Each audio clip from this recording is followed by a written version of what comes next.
ddi obulimba bwali mungi mu kukwatibwa kwange wa bizibu byange naye ate amazima ne gavaayo ate gakyavaayo mu ekyo ngenda kusaba mbagambe nti buli muntu yenna eyafuna information enkyamu ne mutandika ne mwevuma ne mukola mutabanaayisaba mu nsonyi okubanga yalinze yaleeta obuzibu naye ng'ekintu kiri nti bloggers banaye mwena bwe tukola omulimu gw'okwogerera eggwanga n'okwagala enkyukakyuka twetegereze nga tetunnagenda ku kintu kyonna kuwalampa muntu kumwogerako bigambo bikyamu kikolwa kikyamu nnyo eryo nno okuba nga ndivuddemu nga nfundikira njagala kugamba bwe nti ebigambo bingi ebyayogerwa okwetoola ensi yonna mu gavumenti ya wakati mu bantu abakolera gavumenti bloggers abakolera gavumenti abali bekwese nti bakolera enkyukakyuka kumbe nabo bambega bantu bangi nnyo n'abajali mikwano gyange abayogera ebigambo bingi ekyo si ekizibu kiriwo ekiti nze nno sina muntu gwe ngenda kulumba wadde okuvuma wadde okunenya ndi munnayuganda ayagala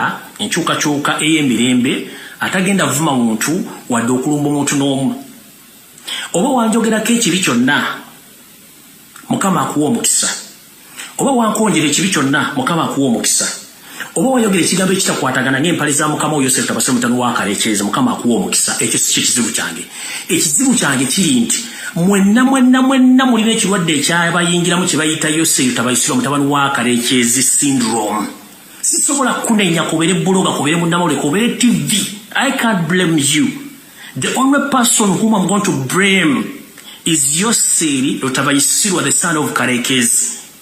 Is becoming infectious to all Ugandans, whereby he bribes each and every person so that they can forget about their nation. So sigenda baninya ngenda kunya Museveni kyekirwadde ekingide buli munnayuganda yenna omwerabiza okwagala ensi ye. Era temusuubira nti nabbuloga bwengenda okulumba, temusuubira nti TV gengenda okuvuma, temusuubira nti namawulire gengenda okuvuma, oba omuntu yenna eyajogera kikibi no obuzibu si bwammwe. Ekizibu ekirwadde kye bayita Yosefu tabasira mutano wakalekezi kyekirwadde ekirimi bannayuganda mwenna. Ekirwadde kijja genda nga tufunye gundi, tufunye ejjaabu yaakyo, tugikube ekirwadde kive mujja sigala tuli bannayuganda tugenda sigalawo mufekka. Naye ekirwadde nga kikoze kigenze kati sina bwe ngenda kunenya okujjako bagamba nti mulowooze emirundi ebiri ensi Uganda etusinga ffenna nange kennyini ensi Uganda ensinga Museveni ensi ekusinga TV z'omu Uganda ensi ebasinga abatusookawo singa bakolanga ebitukola singa ensi teriiwo kale n'olwekyo mwenna bannayuganda sina bwe ngenda kunenya eyakola ensobi eyasasulibwa ovumera ombuye okole buli kimu ekikyamu Mukama akwocho osinga okwagala nerowooza nnyo nga tonnava mu nsi yo obusente obubakuwa ze zimu ku ssente z'omuwomusolo ezisasulibwa n'olw'ensonga eyo sigenda banenya ngenda kunenya omuntu wawo Museveni kyekizibu kya Uganda so si babbuloga si bannamawulire si aba social media oba bannayuganda basekinnoomu ekizibu kya Museveni yendwadde eri mu bannayuganda ebatuusizza okuba tebakyasobola kwerowooleza okujjako kulowooza nti buli mwaka atemu ekyo kyakola ki ekyanguwa so ekyo bwe ngenda okikomya ngenze ku kiggula lugi kyaleero era mbatumiddeko mwena abali bamisinga ekiggula lugi nti nkomyewo butyo okubaweereza era ekiggula lugi ngenda kibawa buli lunaku oba buli lunaku lwebansobodde okuggyibwa amawulire ntandise bwe nti kiggula lugi kyaleero nga bulijjo bwe ngamba Yosefu tabasira mutano wakalekezi nti wandikola ekintu okulumya omuntu n'owunzika ng'oyambe muyambe ekkiriza enswasweta yanula yereega engalabi mukulu okoze effujjo lingi nnyo mu Uganda naye tugamba nti enkima gyekoma okulinnya omuti gyekoma okwolesa obwerere bwayo oba buli maawa mukulu ekigambo ky'okutta bannayuganda n'okubuzaabuza okuwa amawulire amafu kikyamu nnyo nze wayagalira ddala okwagala okunguleta mu Uganda era n'okola amawulire mangi nnyo which sigenda kunenya muntu yina nga mbagambye era muganda wange Okero Lyem nkulamusizza nnyo webali emirimu gy'okola n'abakulembeze bonna bali mu bitongole by'eddembe mubali nnyo emirimu gye mukola sigenda banenya abapulidde ekirwadde bakiyita Yosefu tabasira mutano wakalekezi kyekirwadde ekibaluma singa gwe ngenda kuvuma dde okunenya wabula ekirwadde bakiyitaani Museveni mukulu Okero Lyem bakozesa ensobi gye wakola ogimanyi n'abantu abalala naye nze ebigambo byenjogera bikukakatako era bikwata ne ku bazzukulu bo Museveni kyekizibu kya Uganda era kyekiba ekizibu bw'olabanga sitaani yeesitukidde okukwata mu lugo kiba kitegeeza baatumi baweddeyo kati ngenda basa mwena bannayuganda ensi tetwemazaamu kubanga abaatusookawo baagirimu naffe tugenda givaamu n'abala bajje nkiddamu abantu sookawo bagivaamu naye n'abagenda okudda bagenda givaamu. So saagala Museveni agenda okuvaawo enkya atwawukanye ffe bannayuganda kubanga tukyaliwo nnyo abaana baffe we bali. Mwe munaalowooza nti okulya obusente obusiddiiki kyekigenda okutwala kyekigenda okwongeza eggwanga mu maaso kikyamu. So Museveni njagala kugamba ekigambo kimu. Ensi engeri gy'ogitwalamu okutta abantu gwe wandirowooza nti oli wa kitalo nnyo nga gwe olowooza naye twali tulabye banene emirembe engalo. Mukulu abantu abali bategeera bafudde abasiru. Mukulu abantu be twatulowooza nti bategeera ate kati bategeera.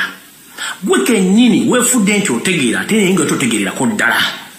Nze njala kugamba ekigambo kimu wantuusa gye natuuka naye ate olina kyewankulira ky'otamanyi. Nkiddamu wantuusa gye wantuusa naye olina kyewankulira ky'otamanyi. Nenjala kugamba nti nze nga nze Lumbuye Chemical Ali sikutya sina munnayuganda gwe ntya nga njogera amazima kuba kinkakatako mu constitution ya Uganda okwogera amazima.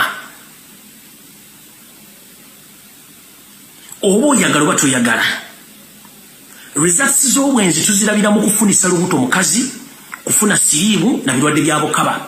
Gye mukolera ebintu byammwe ffe tetubaayo naye ate bidda mu public. Kitegeeza nti omukazi bw'agenda ne bamuwasa n'afuna obufumbo obutukuvu ekiva mu kikola omusawo gy'atabalwa lubuto agenda okuzaalisa omwana oyo abeera omusawo naye tabeera nga mukola ebintu ebyo. Naffe Museveni bw'oba okola ebintu by'okutulugunya abantu n'okubuzaabuza banaga tetubeerayo naye bidda ate bijja kufuluma.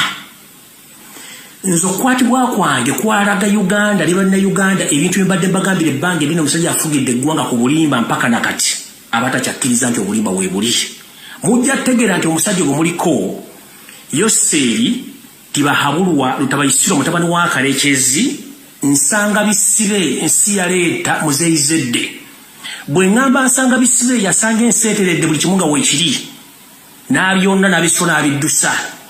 Nsi yaleeta talinaako ntandiko wadde enkomero wadde address eyo gwe bayita nsi yaleeta.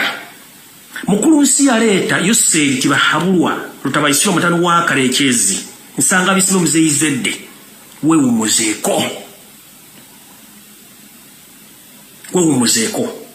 okoze effujjo lingi ku bannayuganda but with the time we will pay heavily.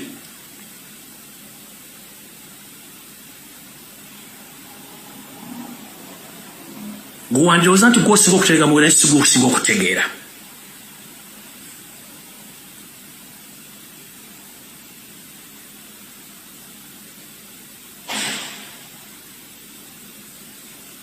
Era ekigula lugi nkifundikidde nga nkutegeeza. Mukulu nsi yaleeta nsanga bisibe muzeyizedde kolera. Amazima gakaawa naye ojja kumanya amazima.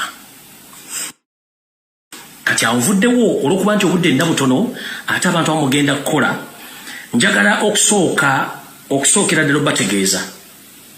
Sirina kintu kyensobola basasula mu nsi okujjako kusigala nga nkola omulimu guli gwennyini gwe mbadde nkola okubawa information era nyikyambuza bulungi nnyo nga mugitegeera. Kyensigala nga nkola kyekintu kyenyinza obbasasulamu kyokka. One, maze emyaka egiwera gigenda mwena sikola nga nkolera ggwanga kukyuka. Ntuuse n'okugenda mu kkomera nga nkyolera ggwanga kukyuka. Kyemwansasulamu kisinga bye mbadde nkola. Bali nnyo mubalire ddala. Kyenyiza obbasasulamu kwe kusigala nga mbaweereza n'okubagulira information yonna nga bw'eneeba. Era bwe naaba nga ngifuna ngenda gibawa. Era nga njala tandika n'olwaliro mbaweeko ku information gye nnina mujja tegeera. Olw'ensonga eyo okwebaza kwange n'ekigula luggi bikomye ano kati video entuufu etandise.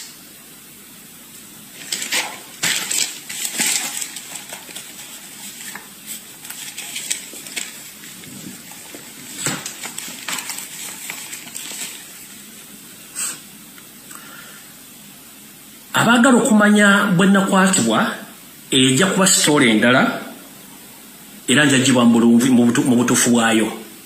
Essaawa zino olw'okuba nti tukyali mu kooti ebintu ebikyatambula nga mumanyi tumateeka nti omusango tugwogerako nga gukyali mu kooti. Na wano bwe kiri era ekyo kyo mbasuubiza nja kugubawa era mbabuulira engeri gye bankwatamu na buli kimu. Naye mbagambye buli muntu yenna eyankolako effujjo nga munnayuganda munnange sigenda kuvuma sina kye ngenda kukola. ensi ejjabala muzakisa nze gwempalana era gwemmanyi nti yakola ebintu bino Yosef Tabasira mutano wa Karekezi naye babulaza mmwe ne basista mwekuba emitima tunuulire ensi Uganda n'ensi endala ezigyetoolodde olyoka olumbe Lumbuye omutumba ekyoyagala omuvume otuuke n'okumulyamu olukwe tunuulire ensi Uganda kyekikulu ntandise bweti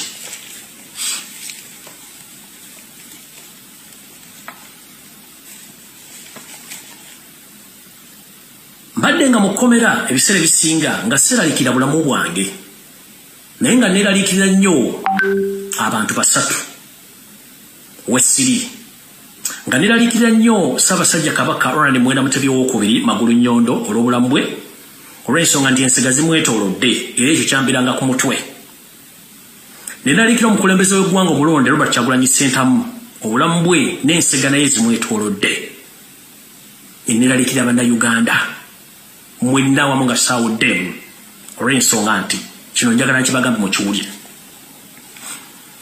mu nsi yonna Uganda ekwata kya mukaaga okuba nti yeesinga bambega mu nsi yonna abali ewaka n'emitala w'amayanja nga basasulwa ssente z'omuw'omusolo wandirowooza nti ne neighbour akulya emitooto bwe binannamiro nti munnayuganda munno naye ng'ate embega awedde emirimu omwami ono alina bambega mu buli kitongole kyonna ekinene mu nsi yonna kyemumanyi whereby nti employinga n'abazungu bamubegere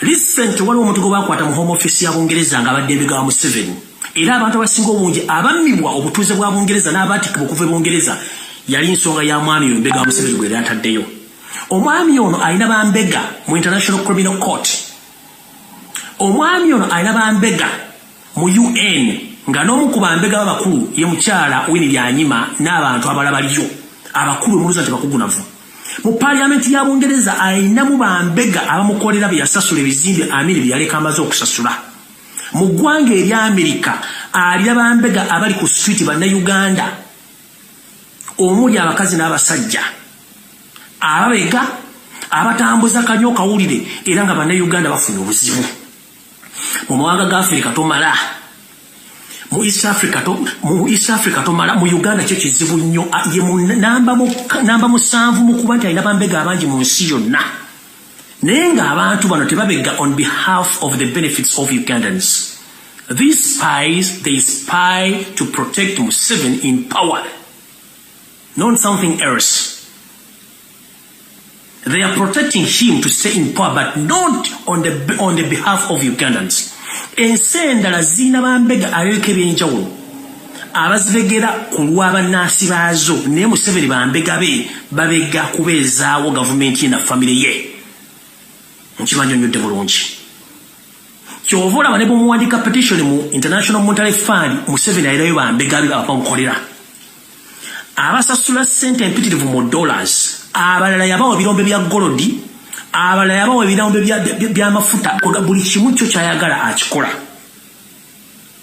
okuba wakakatono nnyo nga sinagenda maaso omwami ono bwe twali mu kalulu ndoza mwalaba ebyava mu kalulu omusajja twamuwangula flat naye njagala bajjukiza nti ekizibu kye tulina mu Africa ne mu nsi endala ezikyakulaakulana tulina ekizibu kiri kimu nti tukyali mabega wa mitayimbwa egy'abaatufugako oba abaatukolonizinga indirectly bakyatufuga nga tetumanyi era kyova olaba ono omwami assa abantu yakyasinza okutta abantu ku kalu Africa teryamunyigako kubanga is protected by those international spies abali mu international bodies whereby nti n'ebikolobero byakola byonna tekyali amunenya kubanga alinayo abantu amuterayo akabega ekyo sigenda kulwawo ngenze ku nsonga enkulu ensonga enkulu ey'eggwanga okulitunda ekyo nze nkibagamba buli lunaku nti eggwanga Uganda lyatundibwa nga mulowooza nsaaga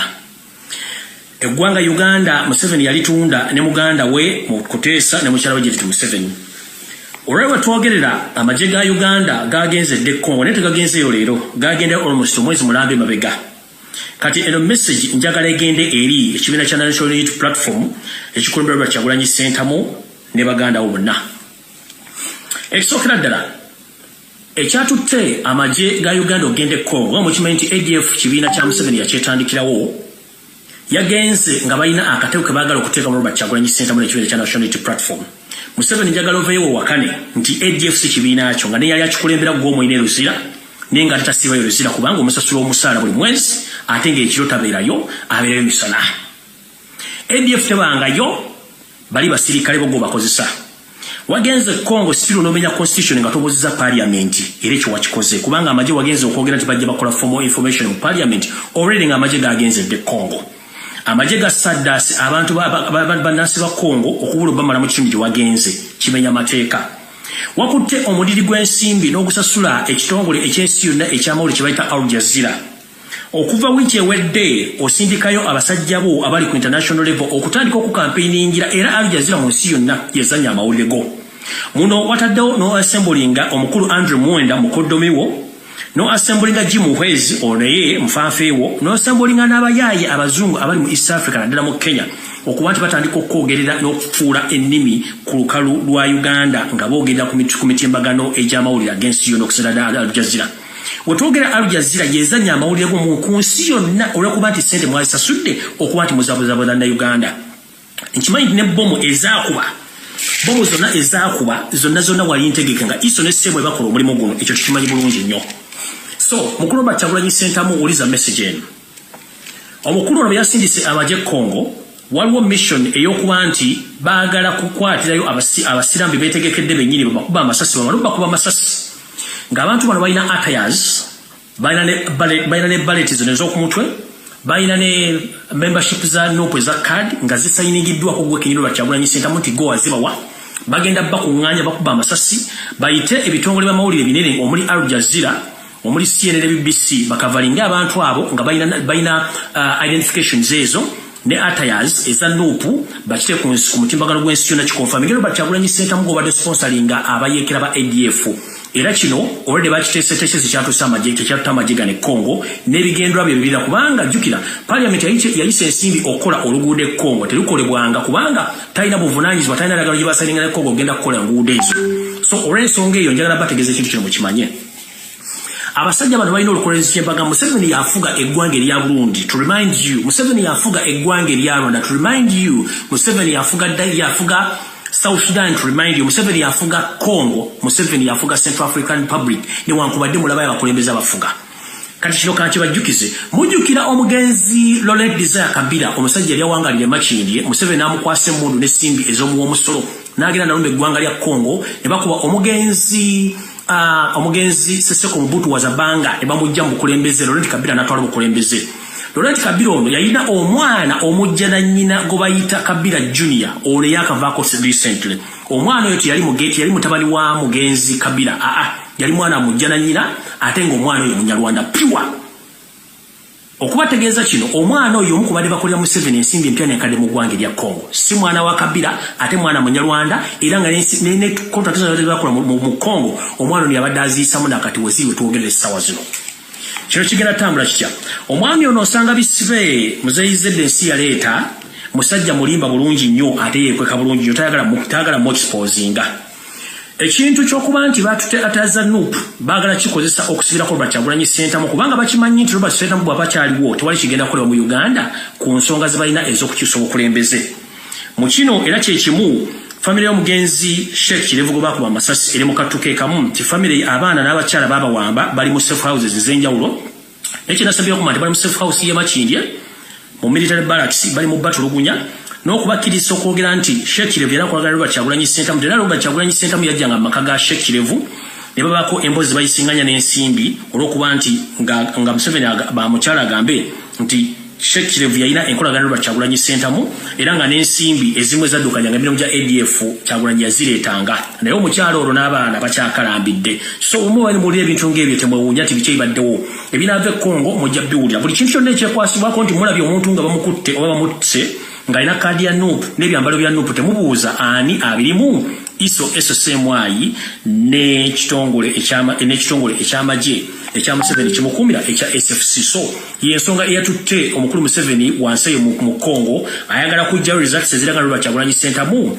yabadde adumira ekibinja kya ADF in disguise ninga akimanyi bulungi nnyo nti yekennyini yali babega wa kintu kino. Agoga wedde ngenze kumalala twali tuli awo nga muulira mawulire nti China yatutte ekisawe kino bali bakitwala dda naye nga batyabuti kwogera nti China twali kisawe kino naye nga China tetwalanga kisawe kino kyokka. Ku ndagaano Museveni yasayininga nabagamba nti abantu bano tebasomanga mulowooza nsaaga kya bulijjo mu mateeka nti eggwanga bwe baligenda okwewola ensimbi bayita mu kakiiko ak'ebyenfuna mu paliamenti ne bateekayo okusaba kwabwe paliamenti n'ekukkiriza ne kulyoka kusiteekebwa mu bitongole by'enjawulo by'ensi yonna ne balyoka basaba omusimbi. Yosef Tabasira mutano wa Karekezi muzeeyi zedde ensanga bisibe ensi yaleeta yasituka ne muganda we Samu Kuteesa wepone mukyala we Janet Kemba bazibombi ne bagenda mu ggwanga lya China ne basayininga endagaano ezitunda ebyamaguzi n'ebyobugagga bya Uganda abantu basatu nga tebategeeza ku paliamenti bo ne basayininga endagaano. Mu kisinga okusesa era ekikwasa ennaku omwami ono nsanga bisibe ensi yaleeta atamanyiddwako nsibuko ye muzeeyi zedde Yosef Tabasira mutano wa Karekezi. Endagaano ze yasayininga ezimu zaali mu Luzungu bazivunudde n'endala ezitavunwa mu Luzungu nga ziri mu China ate nga ziri mu bugambo butono nnyo. Bagenda okumala okwekkanya endagaano zino ze baasayininga nga n'ebintu bye balina okuwaayo biyitirivu nnyo ku ssente ze baabawola olw'okuba nti ssente bo lwazifuna ne bazikolamu ebyabwe endagaano ekomawo baluma bagenda okwetegereza endagaano givunula nga balina bingi nnyo eby'okuwaayo. Mu kisooka mwalimu ekisawo ky'entebe kyo kigenda mukkirize oba mugaane. Mukulu Makerere University nayo kwegenda okugendera mukkirize mugaane. Nakawa nayo eyinza okugendera kusinziira ku baana abasajja bye baagala. Kyambogo University nayo eyinza okugenderako. Jinja Dam Power Station nayo egenda kugenderako. Kaluma Power Station nayo egenda kugenderako. Lake Victoria eno baali bagiwaayo dda. Era najja ne bagamba nti Lake Victoria okulemba ne bannayuganda badde bavubavumu n'amaato nga n'ebinnyanja bavuba bina address biraga mu kitegeere nti ennyanja eno yali yagenda dda.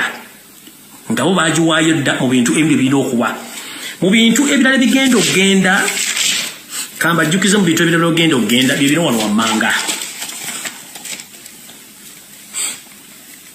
Nga baagala okuzza ssente zaabwe Lake Victoria ngibagambye, Entebbe Airport ngibagambye, Kaluma Falls Kaluma Dam ngibagambye.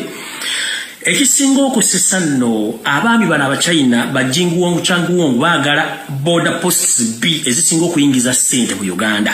Border posts kuno kuliko Busia, kuliko ne Maraba nayo kweri border bazaagala zikontrolinga okuba nti omusolo gwonna oguyingizibwa mu ggwanga nga guva ku borders ebbiri baagala ogukontrolinga. Mukiwulidde bulungi?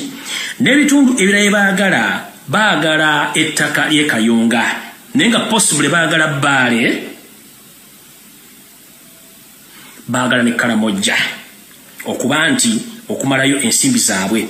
Mu ndagaano ezasooka baasayininga emyaka eta ne bagenda okwetegereza ng'emyaka giri 17 emyaka 65 gye balina okuba nti bali kavalinga ssente zaabwe. Yensonga lwaki ebintu bino Museveni byamutabuseeko nga tasobola bitegeera essaawa zino olw'ensonga nti yeekubya mizimu.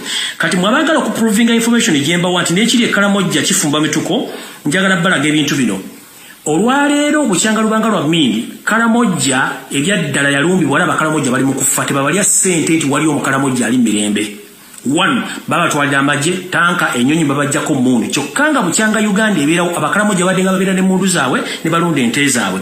Ennaku zino basaba Karamojja abayitirivu nga bayita ndi bayeekera abadde bategeka obuyeekera mu Karamojja okubalaga nti bano bagenze ku luutinga Karamojja gye tebamuwa minisitule ya Karamojja ogenda okunoonya ebirombe bya zaabu n'amayinja ag'omuwendo gwe tuyita mabo gali mu bitundu ki omulimu n'agukola n'amala ne bateekayo ba investor okubba amayinja gano n'okubba ebintu by'abantu.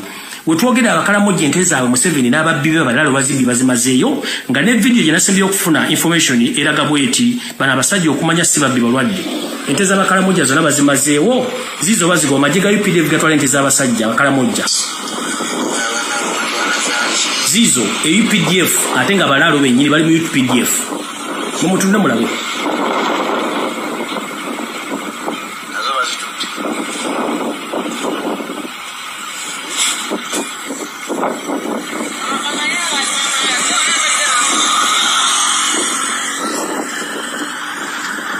Temulina mulabe mulabe ente z'abasajja bali mu kuzibba. Eyo gumuita nsi yaleeta nsanga bisibe buli kimu akitwala. Kati ali Kalamojja mu Buganda ettaka limulimye okutwala kati yagenze Kalamojja ente z'abasajja zizo zonna. UPDF yezitwala zizo. Zizo. Iyo SFC yetwala ente z'Abakalamojja. Gaago majeto za Mugalaba.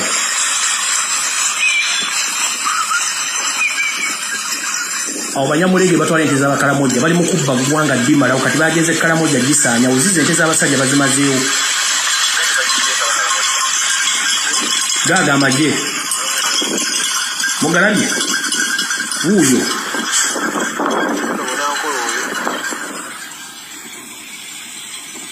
Ezente ziriawo kati Kalamojja waliyo kituyita mabo amayinja g'ebbeeyi era nga tosobola gakyamako nago gaagano bagasimba bagatwala bagateeka mu container ne gatambula ensi yonna ne bagenda bagatunda kyokka gavumenti erina kyemanyi gaago eyo mabo ali Kalamojja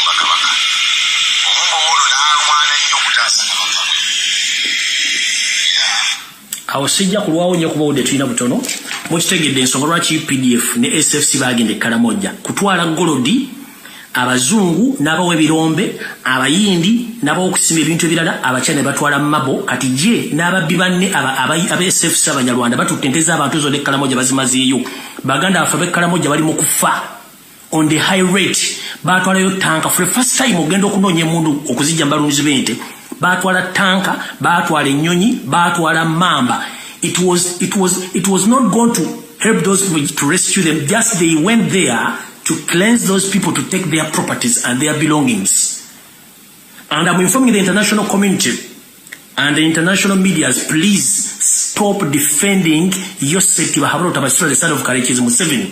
This man is a disaster in East and Central Africa whereby he's good at camouflaging and lying. As we speak right now, so many Ugandans are rotting in safe houses or in torture chambers.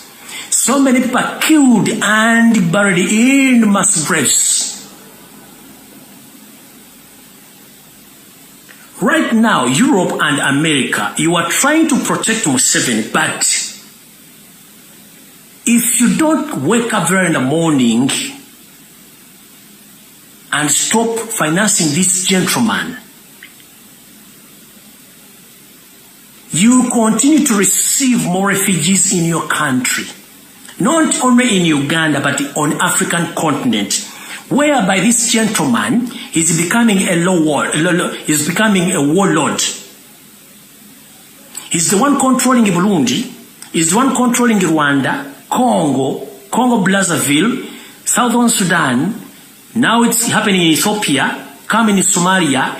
He wants to destabilize Kenya too. And he's in good terms with Tanzania.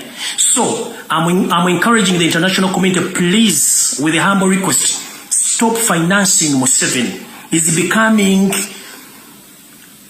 a deadly weapon in East and Central Africa.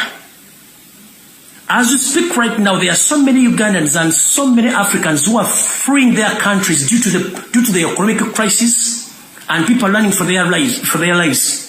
So whoever financing Museveni, and this message go to European unions, the British government, the United States of America, and the other countries, stop financing Museveni. Because the more you finance this criminal, the more he keeps on killing people, the more he keeps on destabilizing Africa in general. If you think that I'm lying, please come on ground. You will witness. And I'm encouraging and I'm asking politely, European Union, the the UK government and the United States of America, please stop funding Museveni. Because the more you fund Museveni, the more he destabilizes the East and Central Africa, the more people flee their country and the more people they seek refugee or asylum to your countries. So, in the simple terms, you are reaping what you sow. Because the more you support Museveni, the more he implements his programs, and the people who are found in those areas, most especially in East and Central Africa, they run out from their country to seek for refugee in other countries, most in Europe and America. So please stop. Stop. We are tired.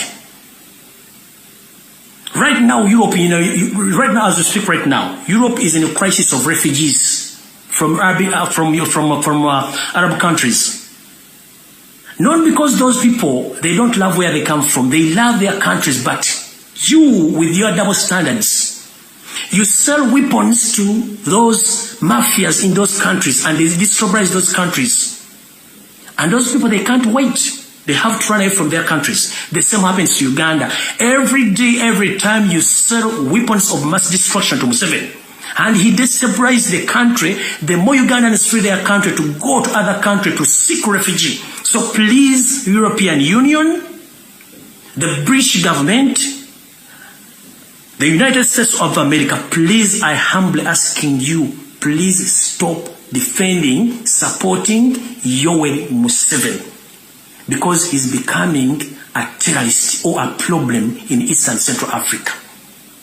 And if you don't stop him, don't regret for the outcomes. Because for him, he doesn't care the outcomes. He's free to do each and everything because he knows he deployed so many spies in international bodies like in UN, IMF, International Criminal Court. This gentleman, I think, is among the people who have the biggest number of spies on international levels. That's why so many Ugandans abroad, they are dying of poison. Because he had deployed a lot of those people. He spends more money in destabilizing East Africa. Right now I'm talking about East Africa, but soon or later, if you don't stop this gentleman, Africa is going to be messed up by this dictator, the blood sucker. That is my message.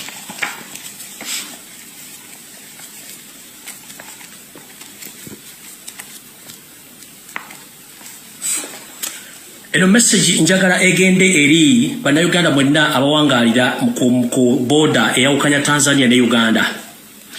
Museveni njagala wakandi bwagenze Tanzania wagenze ku ndagano z'amafuta. Endagano z'amafuta zaggwa dda wakati wo n'omugenzi Pombe Magufuli. Ono omukyala afuga Tanzania mulina omukwano ogw'enjawulo era muyina endagano ze mwakola endagano z'amafuta ne ziggwa. Ekyakututte Tanzania kikino wano. Okimanyi bulungi nti international organization ezisinga obungi ziri willing okujja mu Uganda okufindinga atrocities zotandise okukola mu Uganda kubanga these governments or these international bodies, they are investigating the information they get from the ground that you are killing Ugandans and you are burying them in mass graves. As we speak right now, you went to Tanzania to camouflage that you were there for the sake of signing agreements of pipelines. No, those agreements were done some time back. You went there to seek permission so that you can hide your weapons of mass destructions which you produce in Kapeka, Masuri, that is the Royal District, and in the islands of Sese. And as we speak right now, within 1 week from today, you are going to start packing all those weapons on lorry-owned vehicles and you transport them to Tanzania because you agreed with that madam who's living in Tanzania right now to keep for you those weapons to hide the international community the truth that you are manufacturing and you are having weapons of mass destruction. And the other issue which took you there, From my reliable information, I was informed that the second request you made, or you asked from that leader of Tanzania as we speak right now, there are so many people with the evidence that you killed a lot of Ugandans during the campaigns of 2021 in January. And the young people from different parts of Uganda were killed and buried in mass graves, but most especially in Buganda region, in central region. And these people were buried in different mass graves in Kayunga Sezibwa, Goma, Karangala, West Nile, Madugomba, Chifampa, Kalwanga Gomba, Kapeka Masuri, that is Ruelo. And right now, you want to hide the evidence from the international communities or international bodies who are willing to come and investigate these mass graves. You asked for the permission from the Tanzania president to allow you to transport some of the dead bodies which you buried in these mass graves. Those are the two items which took you to Tanzania. And I think your request was accepted by the madam. So people who live nearby, Uganda and Tanzania border, starting this week, you'll be witnessing my information that big vehicles will be leaving Uganda, heading to Tanzania, taking unidentified commodities, but in particular, guns and dead bodies, which were resumed from those districts or those areas, have informed you above or below. The areas are Kayunga Sezibwa, Goma, Karangala, West Nile, Madugomba, Kifampa, Kalwanga Gomba, Kapeka, Luwero, that is Luwero. So those are the areas which are full of mass graves where the young Ugandans, they were killed and buried, and some parts of Mabila forests.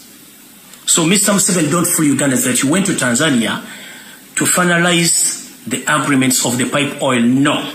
You had agent agendas, and those are the agendas which took you there. At first, you wanted to send Dr. Rwakana Rugunda to finalize that mission. Rwakana Rugunda failed to agree with you. You wanted to send Muhoozi Kainerugaba, but unfortunately, Muhoozi Kainerugaba, he can't even express himself. And he's not loved, local and internationally. So that option also failed until you accepted to go there on official visit, but which official visit had an agenda. That's why you didn't even spend there a full day. You went just there for hours because you had a mission.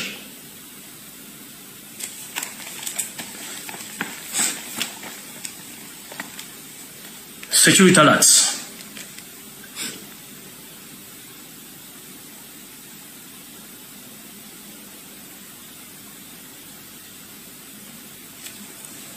As we are preparing for the festive season, please, Ugandans, be very careful. As we speak right now, the pandemic of coronavirus is spreading on very high speed worldwide. But remember, in Uganda, God's still favoring us so that we are still surviving. But Museveni and his mafias, they are planning a third lockdown due to coronavirus. They held some meeting with the Minister of Health, and they start doctoring some COVID-19 numbers so that they can broadcast, or they can start putting pressure on international community so that they can give them money as they did last time. But Mr. Museveni, please stop this. Don't drive us to the dead end. We've seen enough. Try to behave like a mature man, and for the first time love your country. And I'm mistaken, it's not your country because you're a refugee. You're a refugee from Rwanda, you have no history in Uganda. That's why you're behaving like that. How dare you go invest in European countries or in foreign countries and you don't invest in Uganda? Recently you went to Tanzania, sorry. You funded And you constructed schools there, but in Uganda, schools are still closed almost for 2 years. 50% of Uganda economy is invested in Rwanda. As you speak right now, you are investing a lot of money in waging war in Congo, but Ugandans are suffering. 25% of the money, all the taxpayers' money, is being used on paying international spies. Stop this. As we speak right now, you had a meeting with Minister of Health and you agreed that you are proposing to lock Uganda for a third time due to coronavirus. And Ugandans get prepared. In case this happens, don't say that I didn't inform you. Because this gentleman is wicked. He doesn't want to know. In the process, you know, last time when I was fighting with him about the things which we were planning to do during the pandemic outbreak in Uganda, he was planning to kill a lot of people. Indeed, he killed some of them, but he killed the prominent people. And right now as I speak, he's planning to kill some prominent people in Uganda. You know, there are so many Ugandans who don't understand Museveni's tactics. Museveni is not a friend to anyone. He's a friend to his family. The rest, you are just helping him to finalize his mission.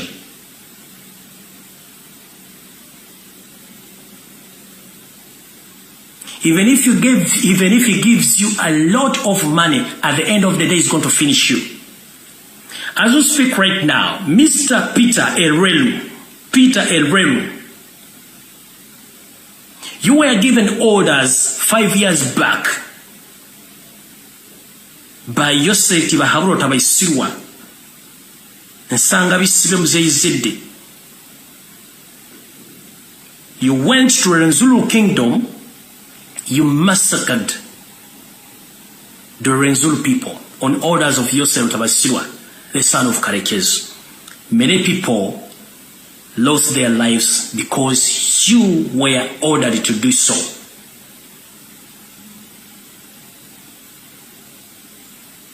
You went on praising yourself and praising the man who gave you orders.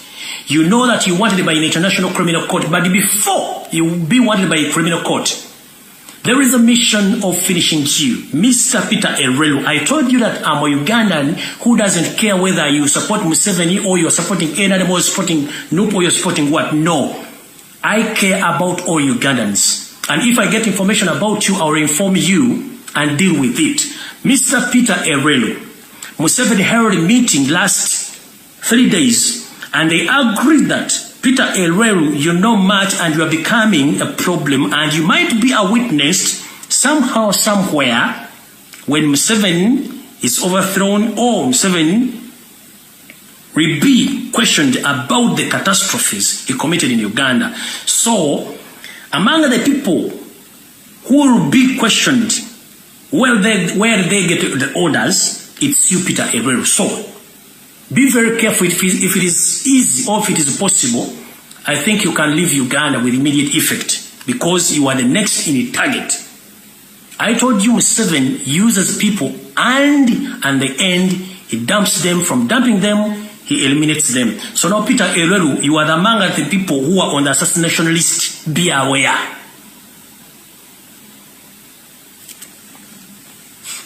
Sam Engola, Mike Mukula,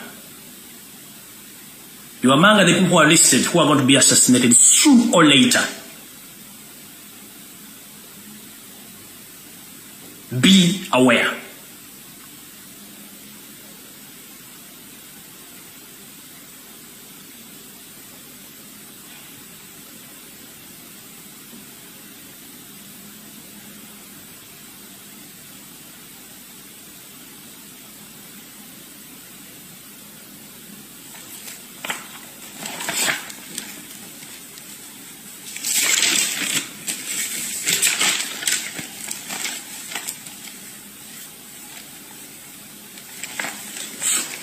ngenze maaso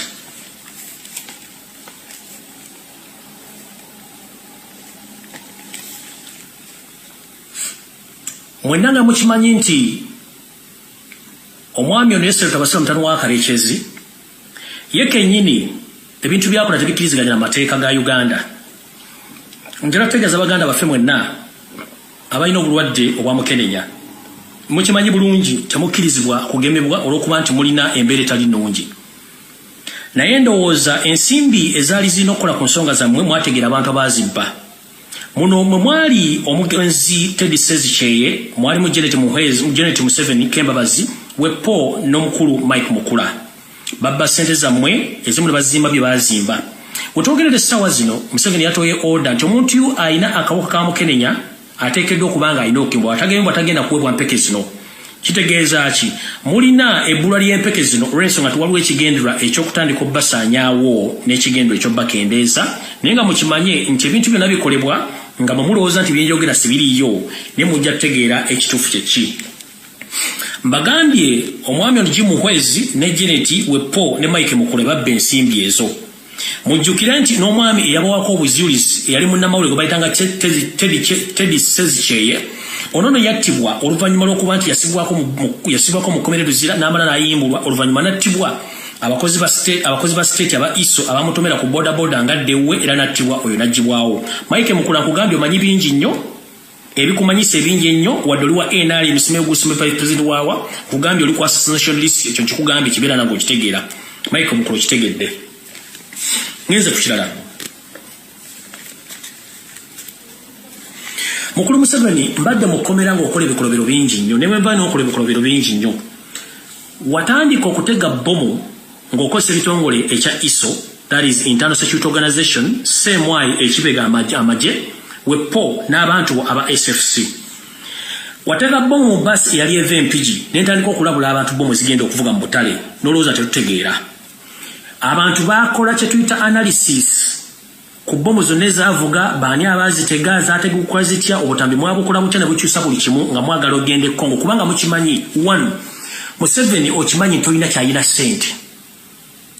Gy'olina okujja ssente kwegenda e Congo okubba ebyobugagga kiri kyokka kikutwala e Congo, naye ng'ate olina n'olukola okufulayimenga Kyagulanyi Robert Ssentamu. Kati mukulu kankuswaza olwaleero omuvubuka gwe mwakozesa ogenda okutulisa bbomu mu bus eyali eva mu bitundu eby'amaserengeta ga Uganda ng'edda e Kampala, gwe mwawoza mbu yali mutujju era n'amanya mwagawa. Mukulu njagala kuswaza nga n'enseeraba bbomu eyakubira mu bus Mpigi, omuvubuka oyo yali mukozi wa state era nga mukozi akola ne flying squad, y'omu ku bavubuka abatrainingibwa bwe batraininga Kabalya Police Training School. Ono yali mu kibinja kya 7 mu bibinja ebimu bwatendekebwa eyo, naye nga yali mu kibinja kya Jati mwakolera mwamu omulimu ne bakama begenda okutega bbomu zino. Bbomu eno n'etulika bubi, bwe yatulika obubi omwami ono mukama we eyali ku ddute yali supervisor n'amukuba essasi. Omwami ono amanya ge amatuufu omuyita Agaba Anthony, enamba ye ey'owambega oba ey'amagye eri 33340 giwaka nti si ye gwagamba nti yali amanga terrorist yafiira mu basi.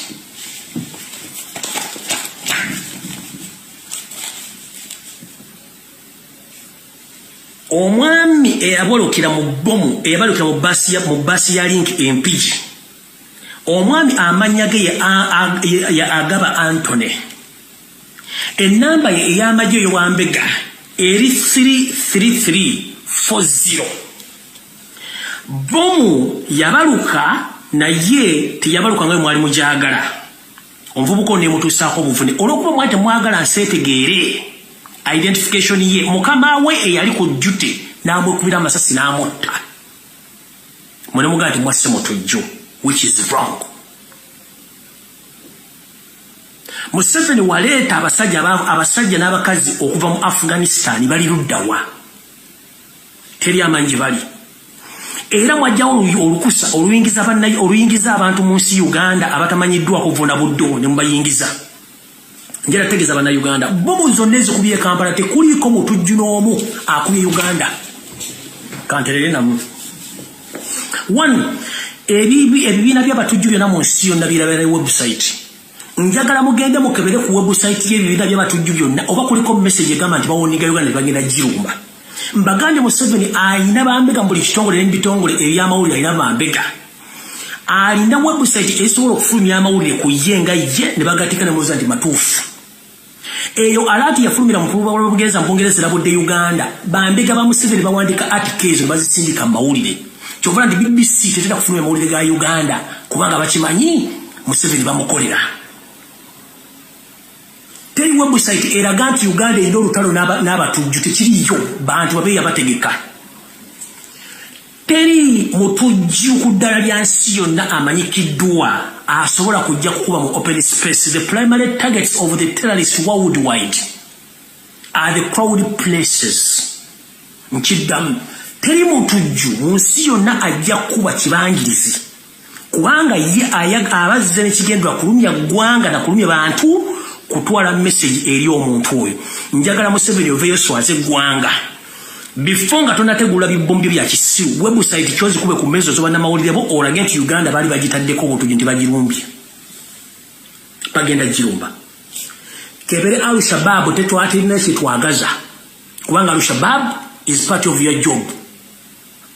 ADF is part of you.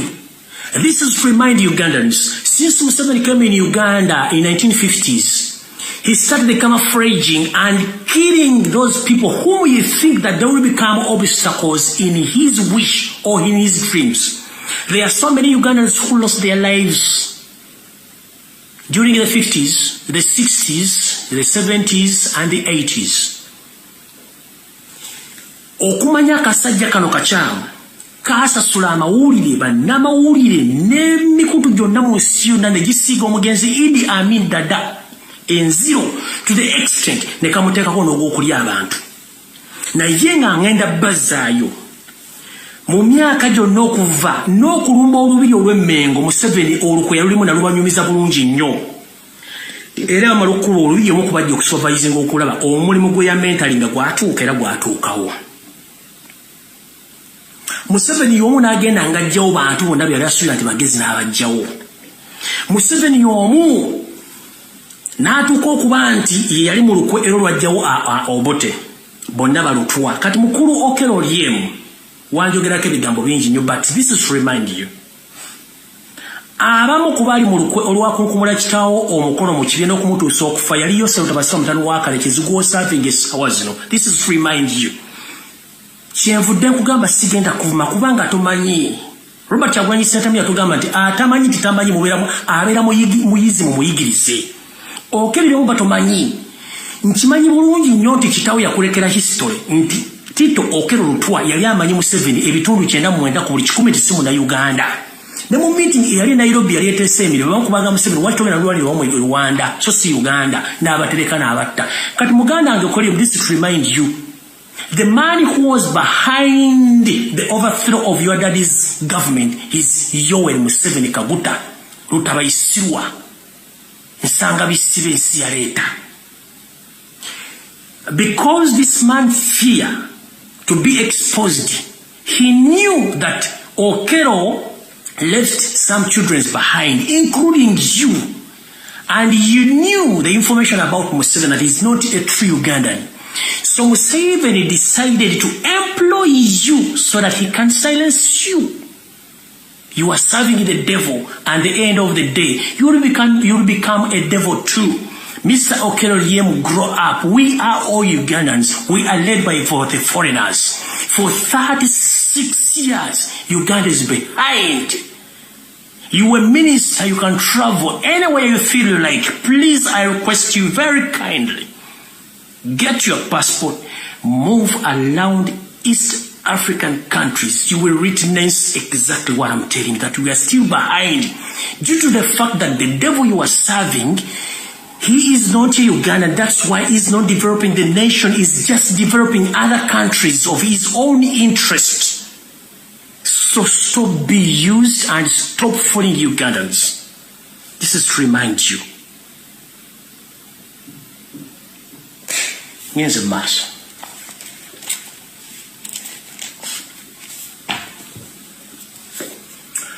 bomu bomalo zikuba nga kyoyagala pressure kuyitiriddeko mbazayo ko emabega mu 1970 mu 7 ne banne batandika ekibiina kye bayita Flonasa.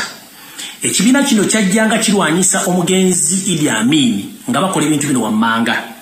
Bajjanga ne batta abantu ba prominent figures bannabyabufuzi bannaddiini okubba banka n'okudestabilizing eggwanga n'okubuza ebyetaagisibwa okwonoona gavumenti ya Amin. Bakikola bulungi nnyo nga batega ne bomu zibakola olwaleero. Okutega bomu 7 yakutandika mu 1970. Okutigumbula bannayuganda mu ngeri ey'okwekweka bakutandika mu 1980 1960. Nakati okwefuula nti abantu baloza musimusi kubanga yatta n'awambala omulabo n'aguziika kubanga abayagala babuzaabuza. Yatandika okutega bomu nga Flonasa mu 1970 kubanga teyafuge kwa Kamini wadde wich n'agenda e Tanzania. Museveni mu 1980 n'akozesa ekibiina kya National Resistance Army ekyabayeekera. Ne batandika okutega bomu n'okudestabilizinga gavumenti ezaaliko n'okutta bannayuganda mu bitundu bya Luweero nakati bakyatta. Era nga bateganga bomu n'okubba banka nakati bakyakikola. Mu 1900 oba 2000 Museveni y'omu akozesa ebibiina bino wammanga kubanga yamanya bw'atabala bibiina bino tagenda kukola. Ne yeeterawo ISO ekitali mu mateeka, SEMA tekiri mu mateeka, ne SFC tekiri mu mateeka. Bino ebibiina bino ebisatu bye by'abatujju. These three organizations, they are not anywhere in the constitution, but they feed on the taxpayers' money, and their duties is to stabilize Uganda so that Museveni can stay in power for long. And they are the responsible for the bombing of Uganda, or the bombing of the capital city. Not Al-Shabaab, not ADF. Remember, ADF also is owned by Museveni, and it's a registered entry in his mustard seed book of camouflaging. He's the one behind Connie Joseph, who terrorized the northern Uganda almost for 25 years. He's behind the late Alice Lakwena, who's not known, even his siblings or his family. They're nowhere to be seen. So don't joke with this gentleman. He's good at camouflaging. So all those bombs which exploded in Kampala and the other suburbs of Kampala, don't be fooled and don't be like Museveni is behind of those bombs through using his own manufacturing entities, that is the International Security Organization, ISO, CMY, and SFC. There is nowhere in the world a terrorist can move with identification. There is no anywhere in the world a terrorist can come and explode the bomb in the open space. Nowhere. Uganda, as a country, and in particular in Kampala, the capital city, is among the crowded cities in East and Central Africa. How dare you say that the terrorists went to the open spaces at the Kampala police station and the Parliament Avenue? How dare you lie to people? Tulina tax park, tulina malls, tulina ebisolo by'omupiira, tulina buli kimu n'ogamba omusajja yagenze n'akuba ku CPS nga n'abe kugamba. People stop being fooled. Kati okulaga nti bano abasajja bafu. Mbawulidde omusajja agent eyafiira mu boom amanya ge ye agaba Anthony, force number eri 33340. Eye ntandikwa ya bomu. Kati bw'omanga ono agent yatukira mu bus. Bamutta supervisor yamutta. Ate kati bano nyenze mu maaso.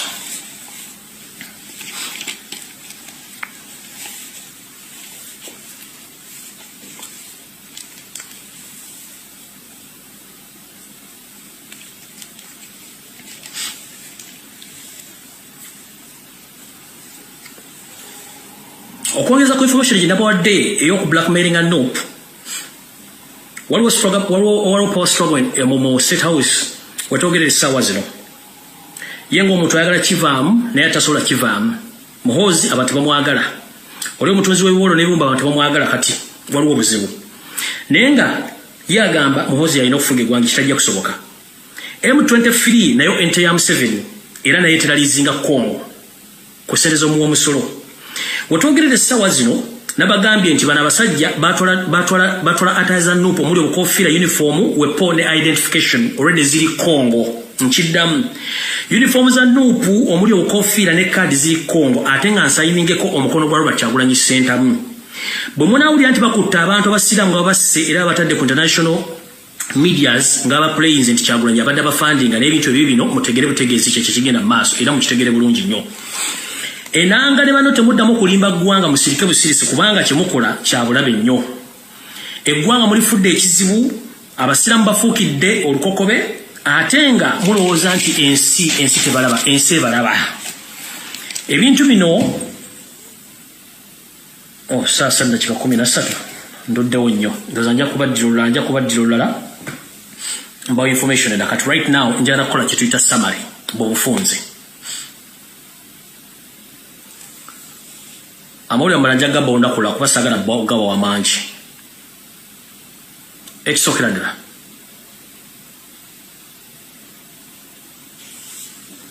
njala kusaba n'obuwombeefu bannayuganda mwena gye muli mu diaspora mulowooze nnyo ku nsi yammwe okulowooza ensimbi tezina kye zigenda tuyamba mulowooze nnyo ku baana bamwe bagenda okuddawo mulowooze nnyo nga tonnalya mu munno olukwe wooza nnyo singa ensi ezikulaakulanye gy'oli zaali zikola ebikolwa byemukola zandibadde weeziri ekyo kisooka ekyokubiri mulowooze nnyo ku bantu abatufuga nti si bannayuganda otuuka otya okunoonya n'okola olukulunoonya lwomwe bamutte naye ng'omusajja akuwadde order si munnayuganda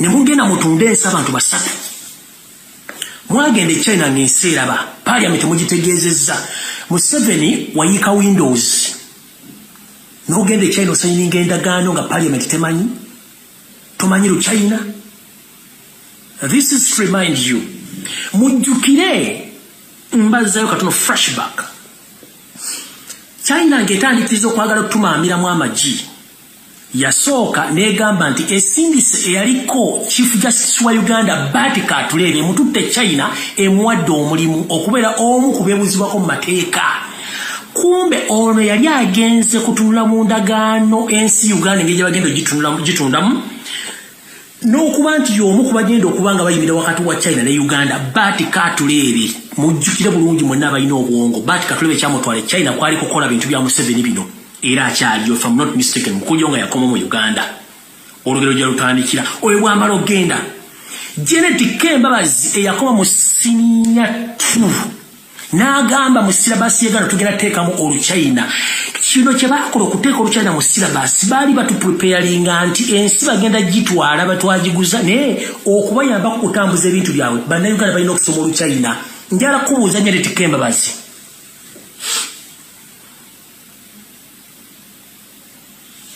nsi ki gye walolabyeko ng'esomesa olulimi olugwira mu national syllabus y'ensi eyo nga temwalina kigendera nti ensi mwagiwaayo you knew exactly what you were doing. At first you send the former Chief Justice Batka Atulere to China to finalize all the agreements between Uganda and China to sell off our properties.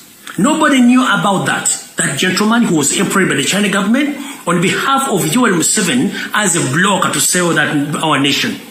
From there and then, your wife, Janet Kembabazi, she came out publicly. She told the Uganda National Education Examination Board that the Chinese language must be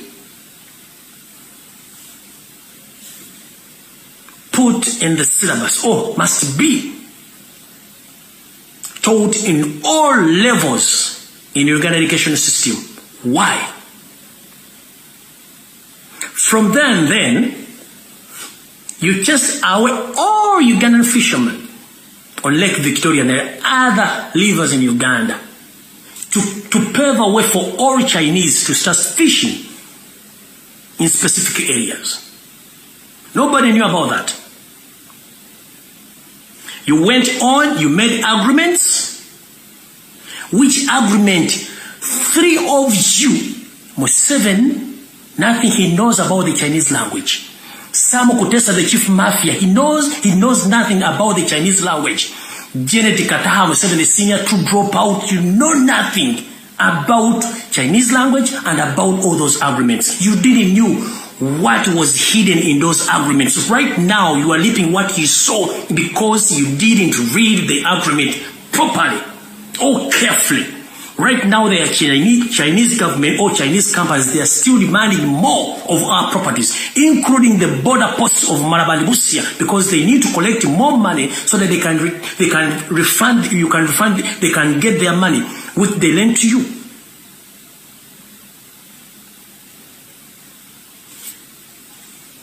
To prove you that Museveni, you were a good liar and a good camouflage, you went on telling the Chinese embassy and the Chinese government to write a document which clarifies that they are not the one in control of Entebbe International Airport.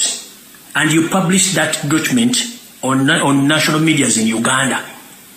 It was a big lie. Entebbe Airport was sold off or was taken by the Chinese in the disguise of pretend that we don't know. We know. Kayunga soon is going. Maraba Post is going. Busia Post is going. And the other parts or other financial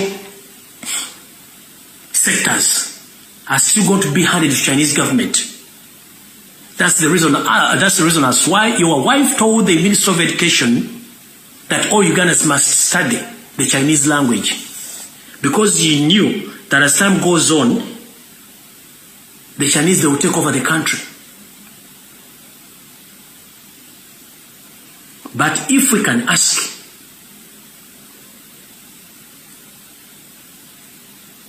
who authorized you to sign those agreements? And where is that money?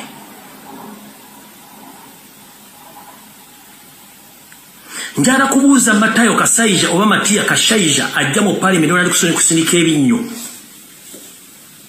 Mbwe economy ya Uganda is stable nga bw'ojja oyogera. Nga ne ssente zisasula abakozi ba gavumenti eziriiwo. Njagala ombuulire lunaku ki parliament lwe yateesa ne authorize ng'ogenda okujja ssente China lunaku ki? In the courts of justice, twalonda Robert Kyagulanyi Ssentamu ng'omukulembeze w'eggwanga, results ezaava mu lutuzirina. Mmwe abaasayininga eddagaano ezo mwazisayininga mu bukyamu kubanga temuli bakulembeze balonde. So endagaano ezo mwazisayininga mu bukyamu, ssente mujja zisasulanga mmwe kennyini. Era mmwe Abachina, this is to inform the Chinese government, please. You made a mistake to lend Museveni money as an individual because we had election at the beginning of this year. We Ugandans elected Robert Kyagulanyi Ssentamu as our next president. So whatever agreement you agreed between you and Museveni is narrow and void.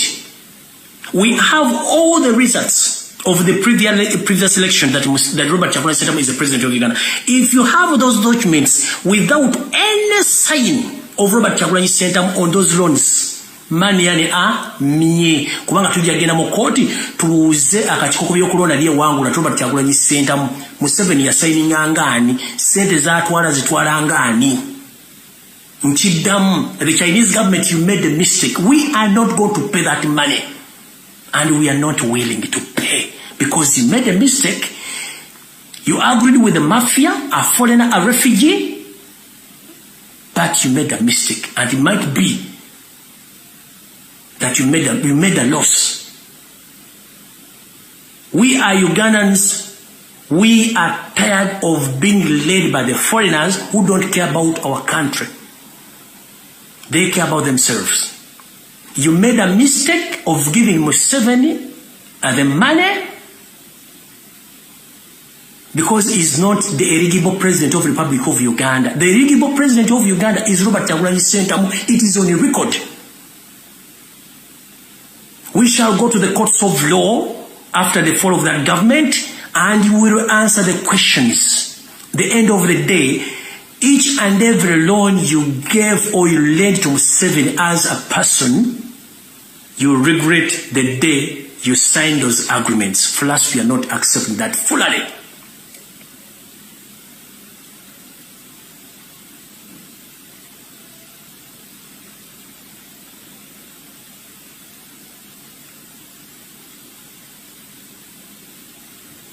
Tetugenda kukkiriza nonsense.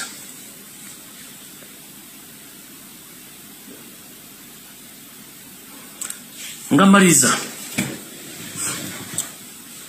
Abantu abazanya katemba ne Museveni mu bintu ebyo byokwerinda n'ebintu by'obulamu lekeraawo. Bannabyabufuzi. Kirabeka bannabyabufuzi abantu abalona mwavaako mwagenda kukiikira bitundu byammwe bya kyama. Bame ba parliament abali mu Uganda enamba esinga obungi mwagenda kukiikira bitundu byammwe byama so si balonzi bammwe. Bwe mufuna ssente mugenda mu lodge, mugenda mu ziwoteri kugula mamotoka na kuchakaza bakazi bammwe so si bannayuganda. Wetwogerere essaawa zino enamba esinga obungi bame ba parliament tebasobola kuva wadde okwadressinga ensobi ezigenda maaso mu ggwanga. Njagala muve mu wakana nti mwagenda kukiikira ebitundu byammwe bya kyama. Let me change this statement to English. 80% of all elected members of parliaments in Ugandan parliament, they have forgotten that they were elected by the people or their voters. They went there to represent their private parts, and they are enjoying the taxpayers' money. There are so many lot of catastrophes which are taking place in Uganda, but nobody is talking because they were paid to keep quiet. You went there to represent your private parts, and you are enjoying right now. There are so many Ugandans who are rotting in jail.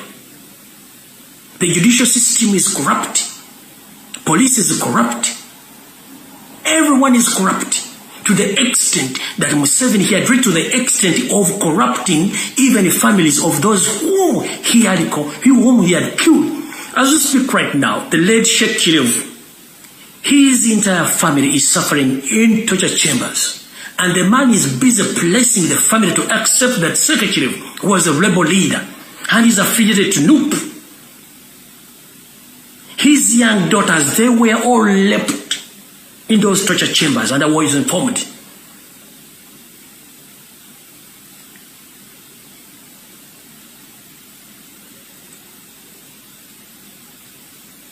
Madame Anita Among, the deputy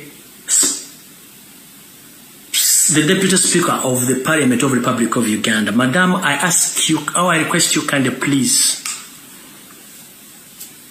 We've seen a lot of people playing more dangerous games than you. Madam, I'm going to start investigating the history about you.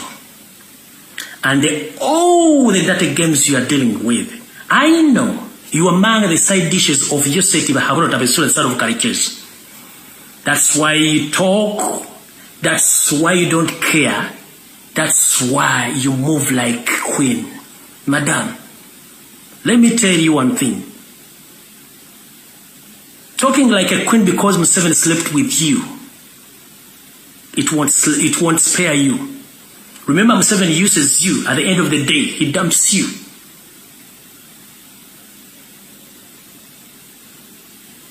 As we speak right now, you are a game changer, I know.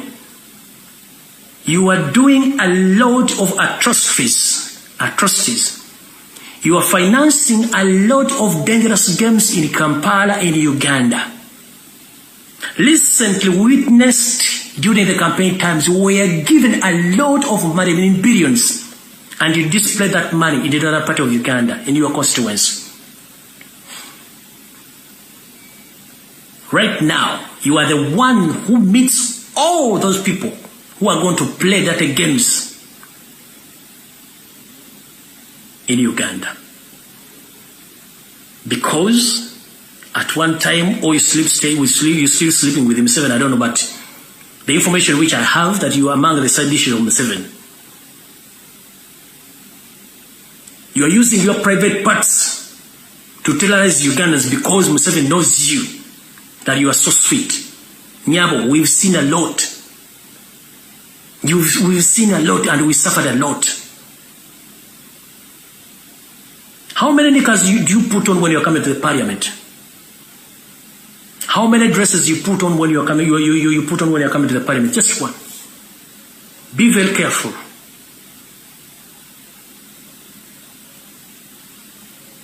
Be very careful, Madam Anita Among, the Deputy Speaker.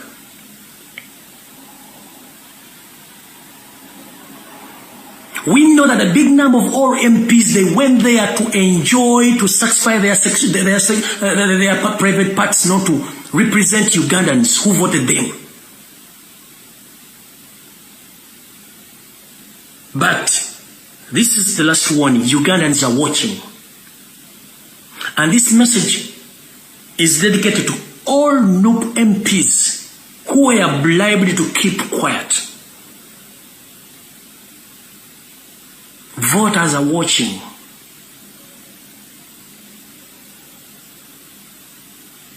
My last message to the President of the Republic of Uganda, the elected President Robert Kyagulanyi Ssentamu. Mr. President, with due respect, you've witnessed a lot of catastrophe in the National Unity Platform.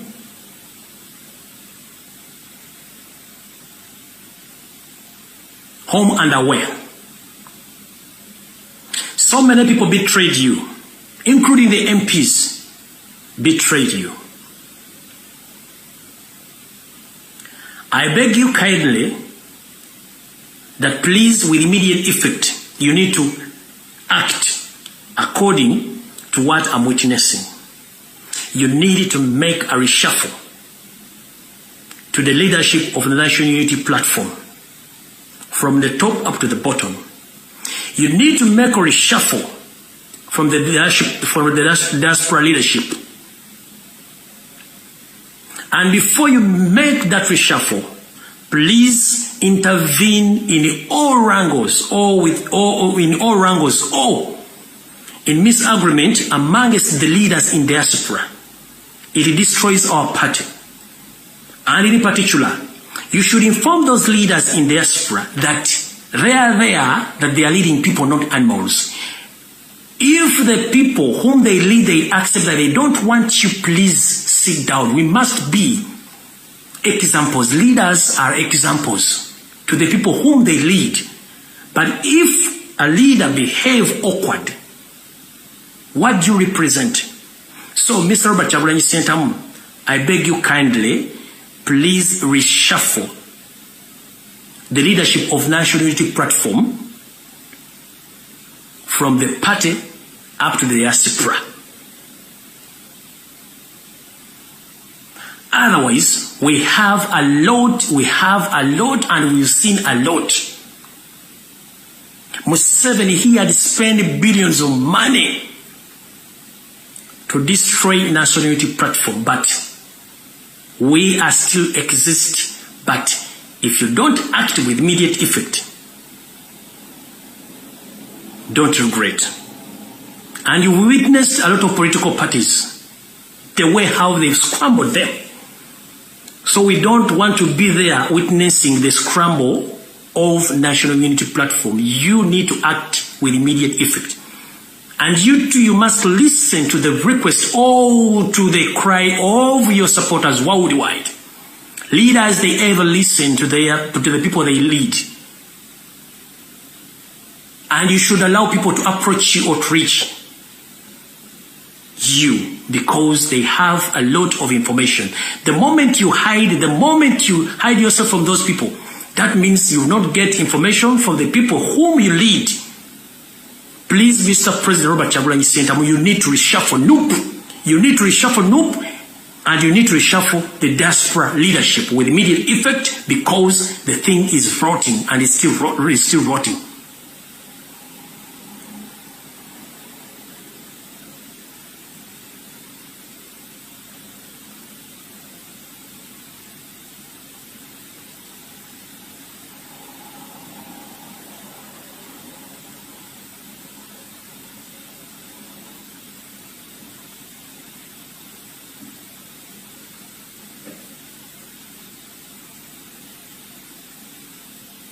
tulina member parliament abawera 50. Essaawa zino bandibadde bawandiika dda mu bitongole by'ensi yonna ng'abaana baffe bonna abavundira mu makomera baavaayo dda. No one is caring about those people. Nze I got a chance mwanwanira baasobola naye eri abaana batamanyikiddwa. This is what I'm talking about. There are so many unknown people who are suffering. But these members of parliament, they are quiet.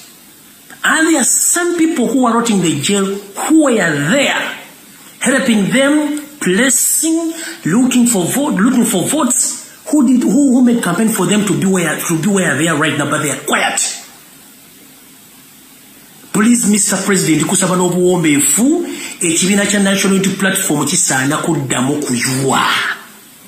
Obukulembeze bwonna buyuwe. Bw'omala obuyuwa odde mu diaspora nayo ojeere. Bw'omala ojjeera kitegeeza Museveni oba omukubi omuggo. Ne bw'oleka obugulumba obuliwo n'abantu nga balina complaints zaabwe kitegeeza totutte buvunaanyizibwa ng'omukulembeze awuliriza abantu baakulembera ate olw'okuba nti isolo w'ebiina mu Uganda Museveni ayingidde mu nuupu kati waliwo abaana abali determined okukolera ekibiina kya nuupu. Nze kyovulaba nabagamba sina kifo kyenjagala mu bukulembeze bonna kubanga ebigambo byenjogera bimala okurepresentinga abantu bonna mu nsi yonna mu Uganda yonna seetaaga kintu kirala kyonna. Obuwangazi bwa nuupu ye decision making ya Robert Kyagulanyi Ssentamu. Okusalawo kwa nuupu ye delay of making a decision. Nkiddamu. Obuwangazi bwa nuupu ye decision ya Robert Kyagulanyi Ssentamu gy'alina okukola. Okusaanawo kwa nuupu kwe kulwawo okuteeka ebisalwawo mu nkola mu kibiina kya nuupu. Linda Kigweyo afumita mu kirala ataali okutambulira ku sibira y'amenvu. Saagala tudde mu ssenga vanga vuddemu ebyokulabirako bingi. Ekibiina byonna ebibaddewo byonna bifa kintu kyekimu Museveni yabiyingira mu kati nga ffe abaliwo basobola okugenda tukubuulira amazima gakaawa ekibiina ddamu okiwe olonde obukulembeze obujja abantu bagenda kufuna ebibasiza n'okutegeera ki ekigenda mu maaso. Right now, we don't know where we are heading because all the MPs, they betrayed us. They betrayed the voters. They are there in parliament enjoying. Satisfy their sexual, their private parts. They are there satisfying their sexual or their private parts. They don't care about the voters. They don't care.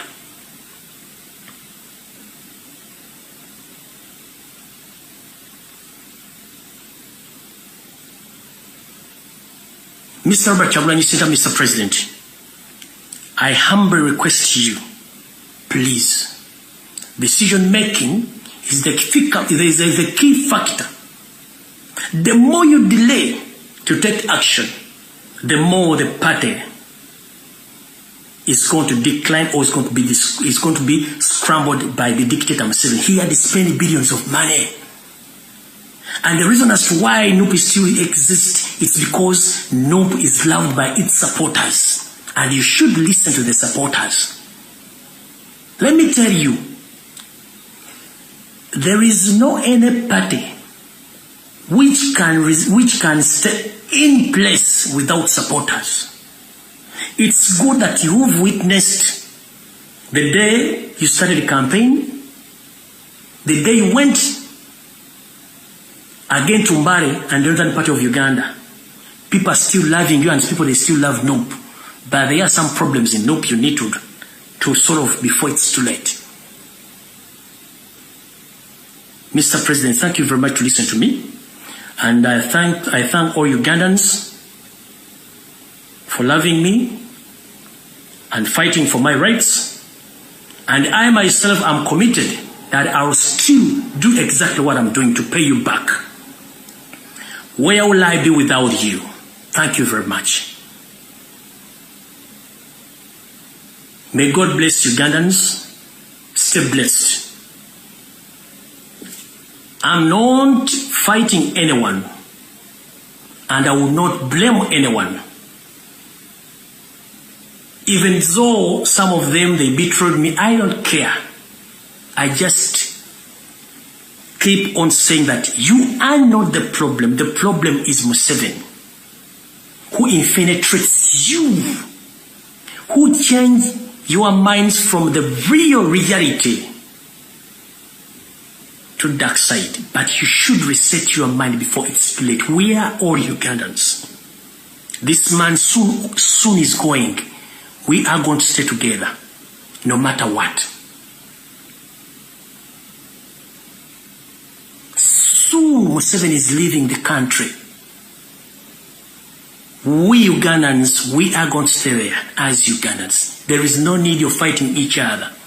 There is no need of blackmailing each other. There is no need of betraying each other. Although we have misunderstanding, but ever we must sit and we resolve these problems. Museveni is the problem of Uganda, not Robert Kyagulanyi, not me. We elected member of parliament to help us, but they have betrayed us. The man whom we fighting to get out of the country is organized. We must be organized too. If we divide ourselves, that means it's like we are supporting Museveni. The more we fight each other, it's like we are supporting Museveni. The man is in power for 36 years. Aina sente, alina mundu, alina makomera, alina buli kimu. Fabalwana abagala omujja kati nga twewanyisa tulina ki. We must come together to resolving the problems of the differences of faith ate tufune ensonyi. Message esembayo. Abakulembeze bannuku mufune ku nsonyi. Twagala kubeera kyakulabirako ekisinga ebina ebirala. Nti omukulembeze bw'ofuna ensonyi kitegeeza abakulembeze bagenda kutegeera nti oli mukulembeze. Ensi ezikulaakulana omuntu bamukomplaininga odde ebbali abalala ne batekinga over. And so many times people in developed countries, leaders, if their supporters or the people who elected them, they complain about them, they resign and they step aside and others takes over. But in Uganda, someone makes a mistake, he doesn't want to be informed that please you made a mistake. No. The only thing they do is just to make sure that he or she divide those people so that they can stay on. That system must stop, please. We must behave like mature people. I know mistakes are for human, but we must reserve and we must respect each other. Kino kibagamba. Akulembeze mwena muwulire ku nsonyi. Bwe bagamba nti kino kikyamu kitegere kikyamu ate uliza akugambye. Atha bwe tafuna kuswala kijja sigala nga twewanyisa. Gwe tuwanyisa atudde. Ffe bamuwanyisa ate tweyuzaamu tebikola. Tulina kusigala nga tuwamu. Kyenvudde mbagambye sina gwe nninda kuvuma kulwana oba kwogera bafuukule. It's up to them. Njagala ensi yange, njagala bannayuganda. Bambeereddewo nange no babeererawo. Ate kino nkikugamba Museveni. Njagala okiwulire. Era kino njagala kigamba bannayuganda nga nfundikira. Katonda antaddewo okubeerawo yajja okunkuuma. Olunaku lwali yagala okuntwala ajja kuntwala. Sigenda kutirira nsi yange. This is my constitutional right to speak the truth. You've been lying to Ugandans almost for 50 years. You've been camouflaging. Nobody knew you. We are in the country. Even the people you lead, they don't know the real you. Recently, when I forced you, you came out. You tell the nation the true names of you that you are Tibahabwa. How dare you? For almost 36 years, nobody knew your real names, that you were Tibahabwa. And the people, all Ugandans kept quiet. So that means that Omusaja Fuga Tetumumanyi. Museveni is the problem of Uganda, not Robert Kyagulanyi Center, not me. Me, I'm not a problem. So tebakusindika kujja kumbega, I'm not a problem. Tebakusindika kuwa butajja buwa, I'm not the problem. Tondi amuluko, I'm not the problem. Museveni is the problem. Museveni wakuwa utwango jabu mpabudize umuwe, uumwane, uumuzukuwe, so sinzi. I'm not the problem because I'm speaking the truth.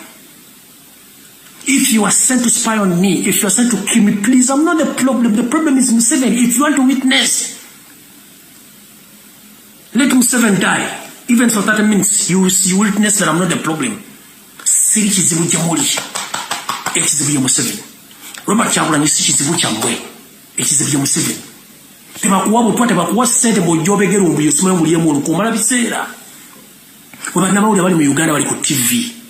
Ekintu kyokola bakuwadde emitwalo 10,3 miliyoni ojjovumera ombuye omwono nerinnya kubanga oyagala kuyisawo ekyo kya Museveni. Oli bw'atyo bw'akola. Kwetudde okulya ejjo okwesubya omuwula. Ebintu bingi ebijja mu maaso nze seemanyi namwe temumanyi.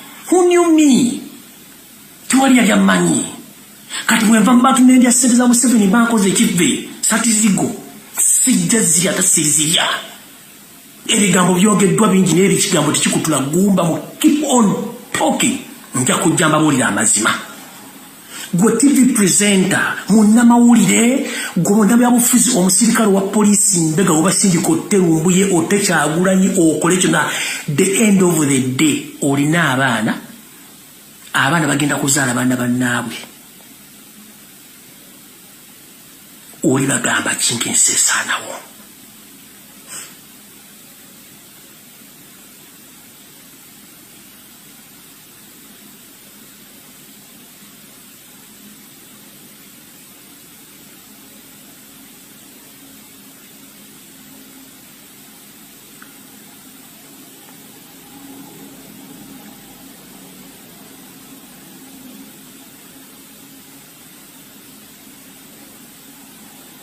Nchibabulide open gwe sindise mu mutake ojonzi tumpubu tuwa, you are wasting a lot of time.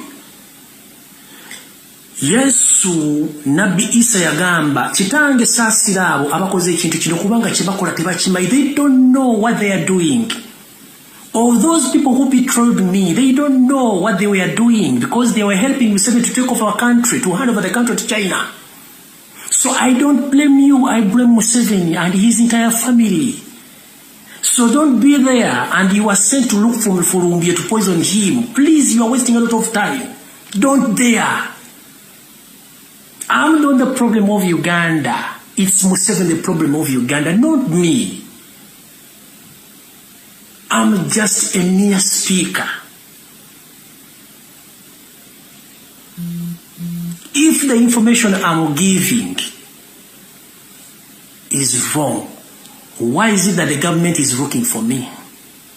Why is it the day I was arrested, everyone jubilated in the government, but at the end of the day, they didn't get me, they didn't get me.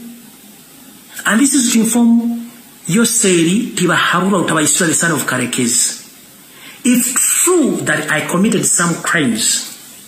As he said that I committed 15 cases. During the UN agreements, UN introducing international police, that is Interpol, whereby if any person or a particular person in either country, he committed crimes against humanity, the government of that particular country, they file a case and evidence and they present that evidence to international police, which is in Kololo. Please, if I committed atrocities as you say, please let the Interpol look for me and I will present myself, but not in your government. Because you have nothing to tell me. Tolina. Chichiche nalinjogede kitabaddewo. Chichiche nalinjogede kitabaddewo. Bwemba njogera mazima lwaki munoonya. Bwemba njogera bikyamu lwaki munoonya.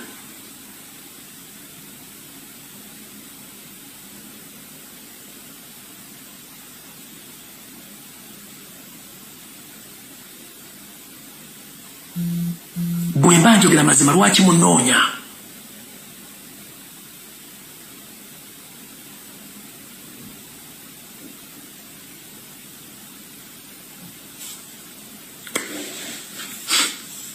mukama asse mikono gye ku ggwanga Uganda.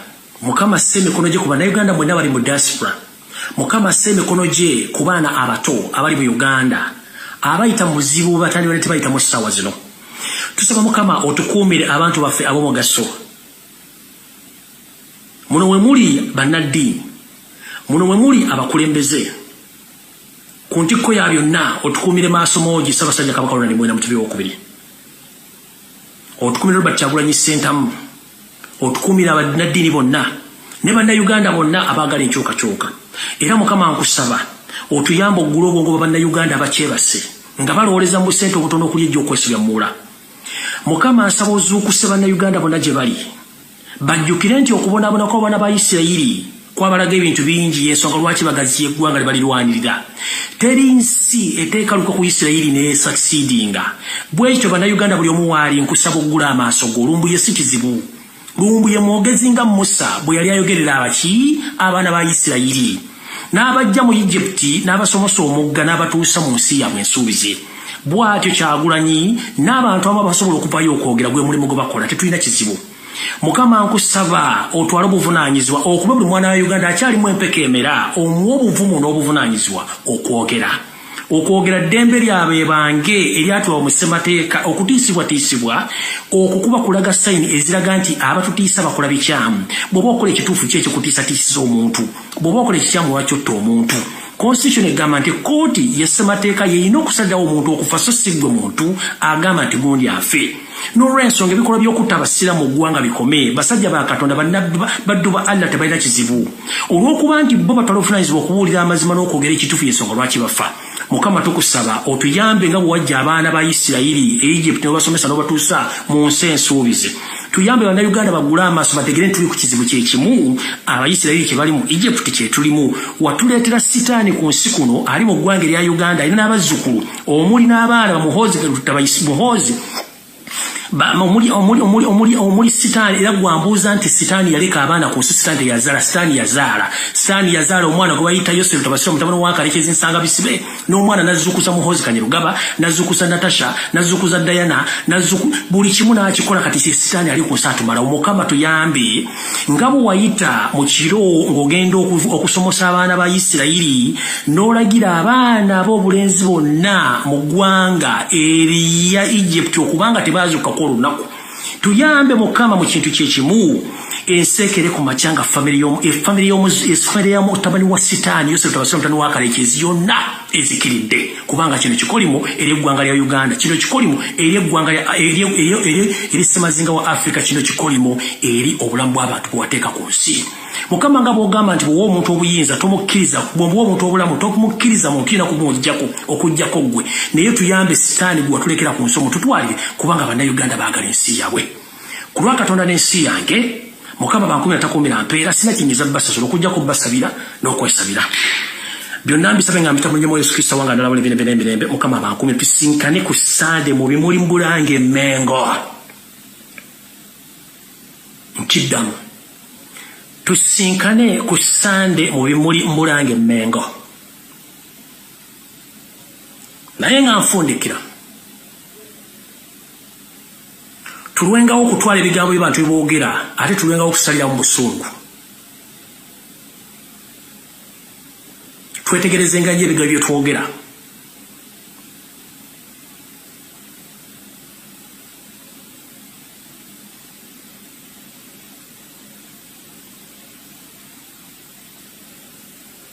Mukama bankomere.